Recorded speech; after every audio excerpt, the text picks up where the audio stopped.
Ebro, Laura, Rosenberg show. There's more people in the Christian nationalist movement. I just heard this stat over the weekend. I think there's like 20 million or something people that are Christian nationalists, Right. Zionists. There's only 15 million Jews on the planet. Right. Right.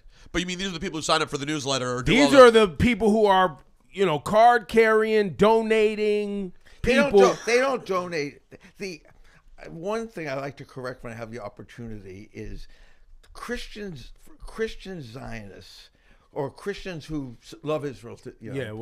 Whatever they are, they're not the big donors that we're talking about who influenced Biden to not speak out about the genocide, and who have all these politicians. You can watch them; they'll do anything not to say the word genocide. They're not worrying about what the Christian Zionists. They're worried about the people who will give them money based solely on Israel.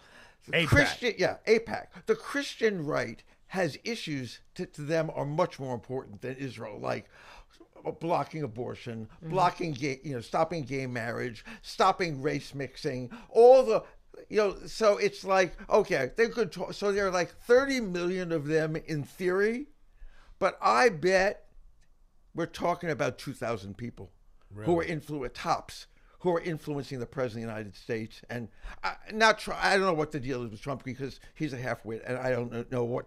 But it's all about money with him. Yeah, the money and the people who have access, and Jared Kushner's family. These are people who are so rich and they're the influential ones. I don't buy into the fact that the Christian Zionists in Texas make a hell of a lot of difference on anything. The other thing that they're most interested in is capitalism, promoting their wealth. So the only group that really makes Israel their number one and only priority are rich Jews. Not most Jews. As I said, we're talking about a few thousand influential people who are very, very rich. So let me take conspiracy time. This is me. Don't go here if you don't want to go here. I love it. You said 2,000 is the number. Let's call it. We'll just work with 2,000. Of those 2,000 individuals, they have a financial interest, you're saying, in making their priority Israel. No, I'm not saying it's a financial. That's not what you're saying. I'm saying that the people who the only thing they care about and will give money to anyone who agrees with them on it is Israel. In other words, the Christian Zionists have 100 issues that they go. And the fact is, the reason that the single issue voting Jews who are Israel's the only thing I vote on, the only thing I care about. Which my dad coined a phrase for that got him in trouble many years ago. Israel firsters.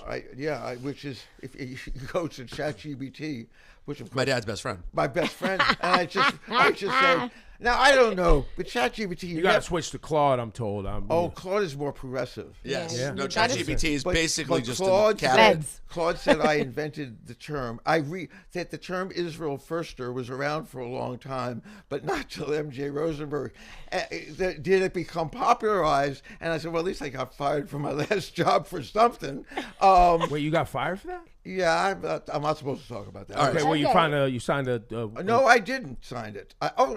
No, on that one. Yeah, I did. Okay. But a stupid NDA because I didn't ask for any money or anything. That's the worst kind of NDA. But I said I wouldn't talk about it. But let's put it this way. The term Israel. I didn't intend to retire when I was. So you've been canceled for your views on Israel. Oh, absolutely. Yeah, and it was quite. Quite direct, and the person most involved with it. Well, actually, you can even find it on. Alan Dershowitz took out an ad in the New York Times and I think also the New York Daily News, in which he demanded that 4 people be fired from 2 different liberal organizations. Media Matters for America was one. That was you. That was me. Yeah. And 3 people from the Center for American Progress.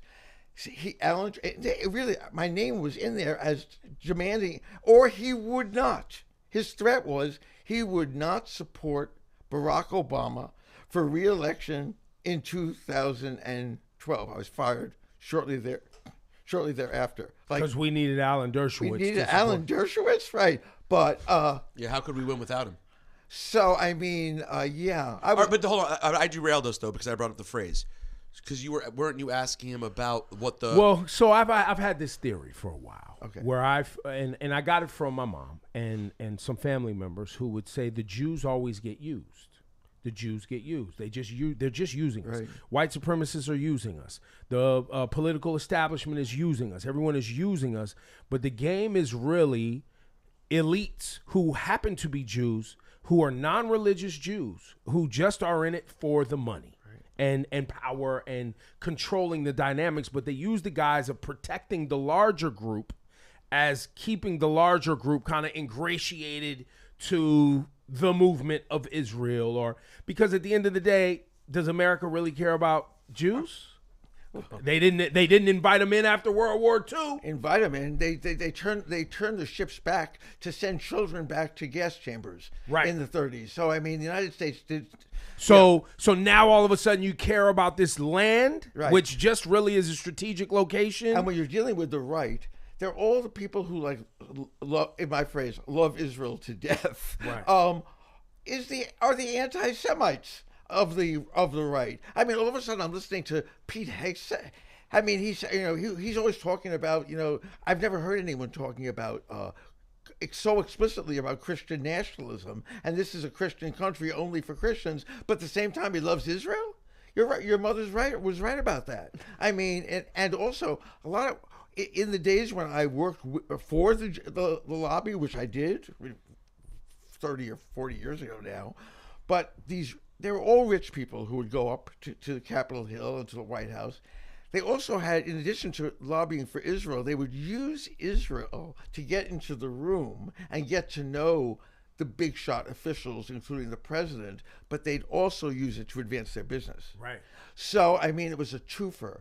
I think Israel, now, a lot of these people, maybe most of these 2,000 or whatever, are really sincere, and they really believe that in Israel, in this kind of, it's just ethno-racism. It's sincere. They really believe that we are the Jews and we're entitled to everything. The way lots of ethnic groups have all sorts of ethnic entitlement. They call it pride, but it's also entitlement.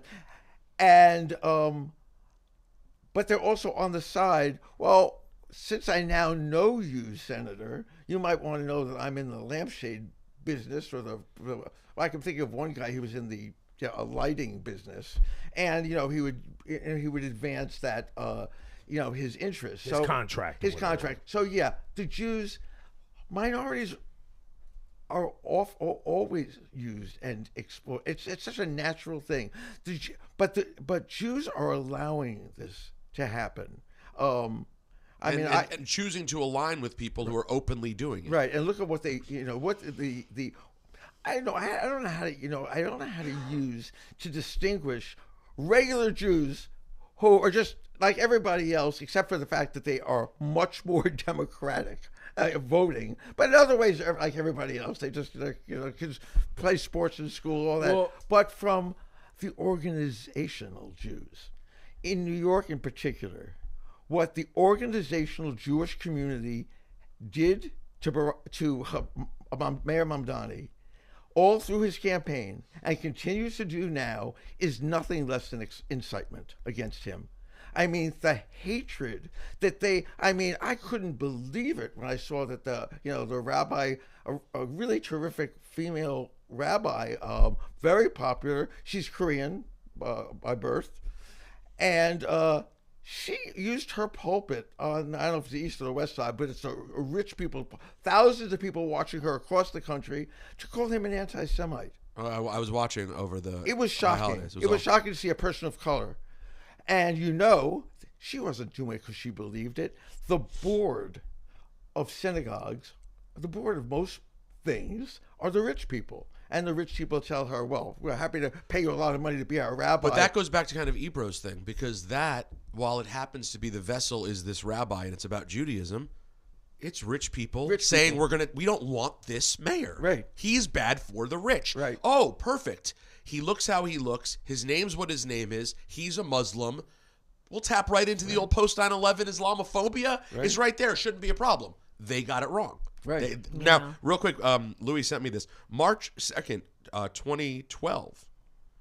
Harvard University professor Alan Dershowitz alleged Friday that Media Matters has crossed the line into anti-Semitism by tolerating an employee who uses charged language to criticize supporters of Israel. So funny. In a world in which people talk about canceled all the time, my dad had the actual people coming to cancel. The professor directed his complaints at one staffer in particular, MJ Rosenberg, for downplaying the Iranian nuclear threat. Hilarious. This is 2012. For downloading the Iranian nuclear threat and repeatedly employing the term Israel firster, an epithet, wow, that implies somebody's loyalties are to Israel before America. When you accuse Jews of dual loyalty, you invoke a canard. A canard, they like that word. A canard that goes back hundreds of years and falls into the category of anti-Semitism, Dershowitz said. To the extent that Media Matters hired him to do that and is tolerating him, they have crossed a line into anti-Semitism. Dershowitz called on Media Matters to fire Rosenberg, but also called on the White House to disassociate from Media Matters, warning that their cozy relationship would cause problems in the 2012 re-election campaign. The president should do to Media Matters what he did to Jeremiah Wright, totally disassociate, rebuke, and say, I stand with Israel.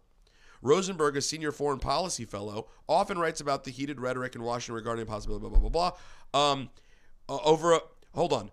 Often writes about the heated rhetoric in Washington regarding the possibility of a conflict with Iran over its nuclear program. He is a sharp critic of Prime Minister Benjamin Netanyahu and has been warning the U.S. against joining his administration in any military campaign against Iran. Wow.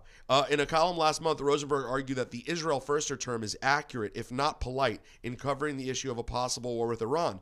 There's no need to describe who the Israel firsters are. They are those people of whatever ethnic background who invariably support Israel's policies over those of the United States, he said. Wow. Got you canned. Wow, I was smart.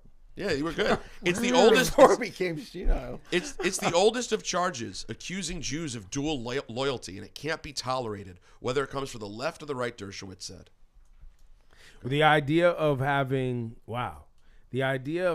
dual loyalty is anti-Semitic. Because it taps into a trope, right?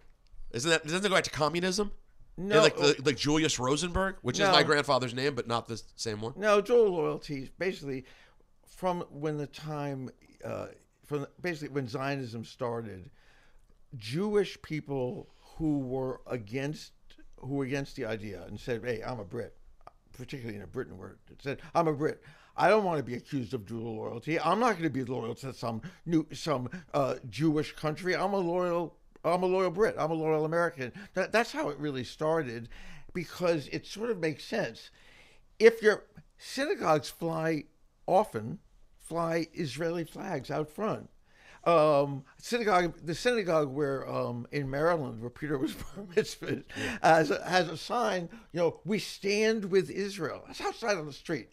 We stand with Israel in its struggle for peace and security.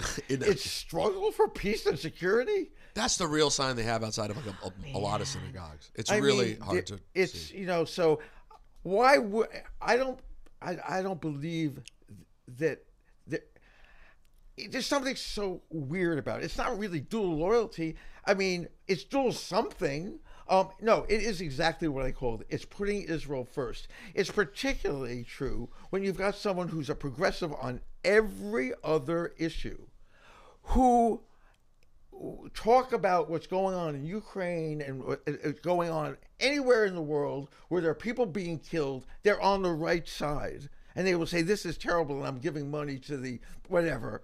But when you mention it about Israel, they say, "Oh no, that's not genocide." Well, so how do you explain it? But then I automatically throw the West Bank in. Okay, so you don't want to talk about Gaza as genocide? Cool. Talk to me about the West Bank. Yeah. What's going on over there? Ethnic cleansing. Yeah. Talk to me about people from Long Island and Teaneck, New Jersey, showing up with ARs, kicking old women in the head and stealing their houses and bulldozing. Talk to me about that. Talk to me about this wall that, like, in these roads where only certain people can travel on. Talk to me about what is that? Yeah, that's it. It is, it is different from. It is for now different from Gaza in that it is not genocide. But it's apartheid. But it's apart. It's a bit beyond apartheid. It really is the Jewish only road. I first went to Israel. I spent a summer in East Jerusalem, which was Palestinian Jerusalem. I was put there by a Jewish youth group. I think we were the last Jewish youth group that was ever put on a Salah Hadin street in East Jerusalem. But it used to be that we could walk from our Palestinian hotel, which was called the Riverly Hotel, give it a promote, and you could walk to Jewish Jerusalem. You walk down the hill, and there was the Israel Jerusalem, the built-up one, the really beautiful one. Okay, that it was built after after 48. Now, because whenever I go to Israel, I'm not going anymore, but whenever I used to go to Israel, which was until pretty recently, I would always repeat that because that was where I was young. I was there for 3 months, so I used to love going and walking down. Now, there is a 6-lane highway that separates the Arab Jerusalem from the Jewish Jerusalem, and there it is. There is the settler road. So you can shoot right from Jerusalem, go right directly to the West Bank, and go to all your settlements. But no Arabs can use it.